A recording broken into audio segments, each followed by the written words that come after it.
Hi there! It's Jenny from Quick Anime Recap. And today we're recapping a romance comedy anime named Oremo. So sit tight and enjoy the video. The anime begins with Kyosuke waking up after an unusual dream with his sister, and starts the day with breakfast with his father and mother like always. At school, his classmate, Manami, listens to his rants about his sister's overachievement, because he is the type that prefers to be normal and indifferent about things, and he also sees Manami to be the most normal among his classmates, which she takes as a compliment. Soon, the class starts and they discuss a certain poem by a guy who dedicates this poem to his little sister. After the class, Kyosuke heads off home with Manami, disappointed at how class went, as it only reminded him of little sisters, which he has bad experiences with. At home, he sees his sister, Kirino, busy talking with someone on the phone. And after drinking a glass of cold tea, he goes to his room upstairs. However, he forgets to return the tea from the fridge and plans on going back. But on his way there, he collides with Kirino. He then tries to help her pick up the things she dropped, but was rejected and gets shouted at instead. As Kirino exits the house, he discovers a DVD of Stardust which Maruru on the floor. He quickly runs to his room and wonders who owns the DVD he is holding. And when he opens the case, he becomes shocked that the DVD case holds an entirely different content, an eroge game disc. And so, he is determined to find out who owns the unusual DVD he has. Dinner time soon arrives. He shoves the topic of Stardust which Maruru into the conversation. His mother reacts calmly while his father is stern about avoiding bad influences. Seeing it's a typical reaction from the two makes them innocent. On the other hand, Kirino is starting to become suspicious in his eyes, as she gets nervous and runs off to her room.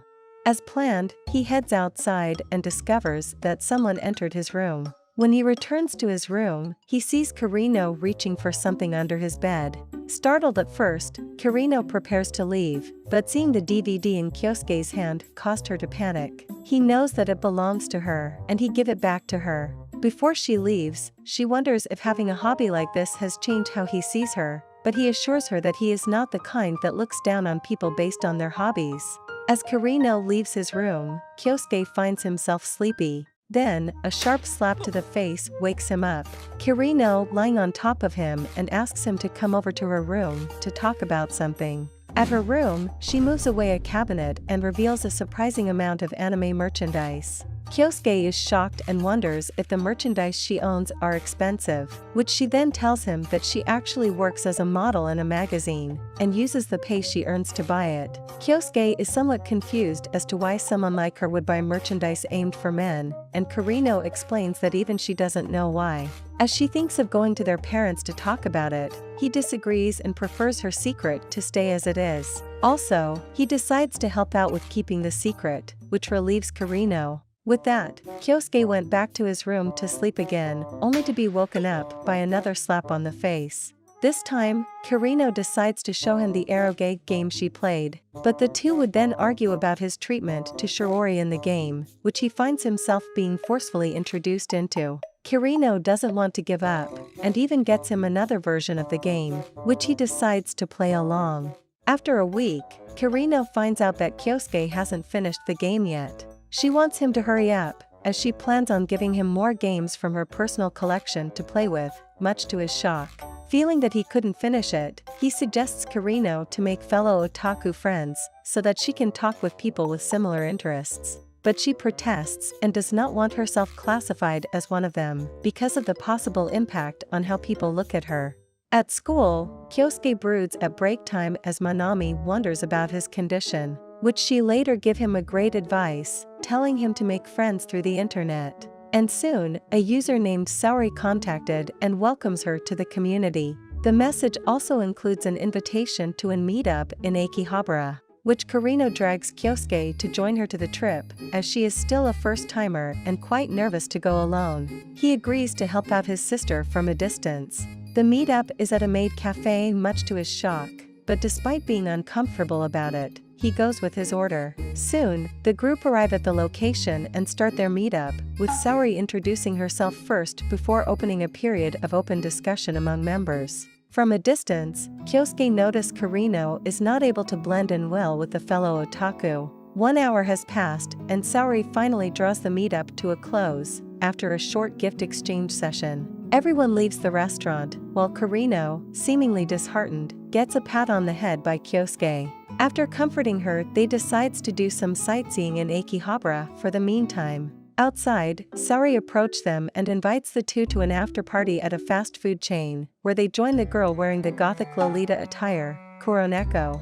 The after-party begins, and the seemingly quiet Kuroneko voices out her opinions towards Kurino's choice of clothing, which she deems as inappropriate for an otaku, which Kurino fights back by insulting Kuroneko's clothing as well. Kyosuke tries to play the referee, and calms them down, but only receive 2 pairs of sharp glaring eyes, which he retires to his seat, where Saori is relieved to see the two getting along, despite they continuing to insult each other.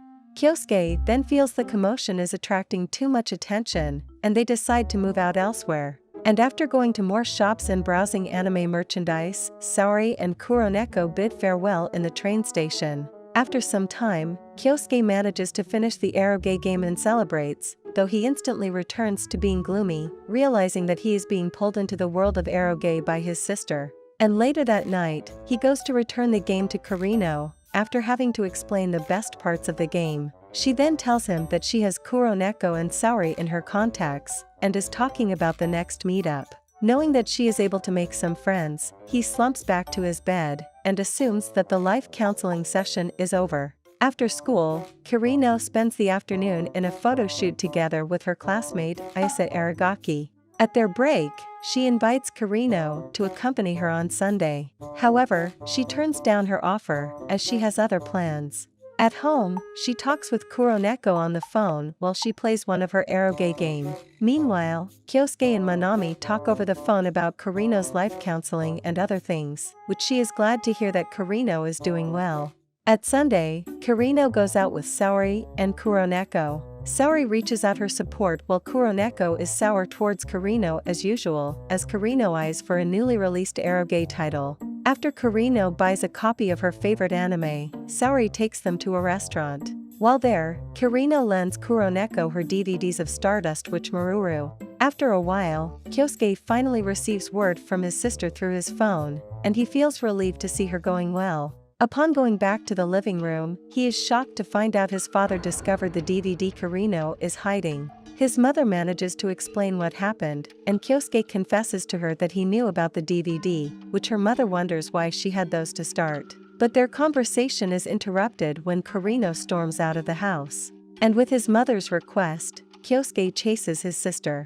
The chase took him to an arcade, where he sees Kurino is venting out her anger. In a restaurant, Kurino tells him that her father referred to her hobby as useless and a bad influence, and she is furious and completely helpless because of it. Kyosuke reminds her of what being an otaku would bring to her and tells her that things might flow more smoothly if she would stop immersing herself in her hobby. However, Kurino insists that she will never be complete if she throw away the part of her that likes anime and games. In the end, Kyosuke admits that he was testing her, and assures her that he will do something for her. That night, after telling his mother that Kurino is fine, Kyosuke finally confronts his father. He asks him to keep everything she has, and justifies her hobby as something that gave her the courage to make friends. He tries to strengthen his claim by presenting Kurino's awards, and even his father's photo album, which was filled with Kurino's pictures from various magazines. It appears that Kyosuke has made his father change his mind about her hobby. However, one aspect that his father can't ignore is the fact that Kurino has her 18 titles within her collection.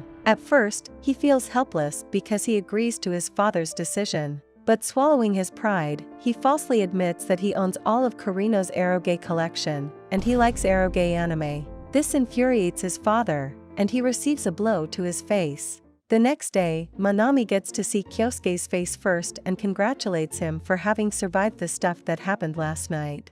After school, he sees Kurino talking to someone else on the phone, and he admits that his life will never the same. Soon, as he prepares to leave for his room, Kurino calls him and thanks him for what he did yesterday.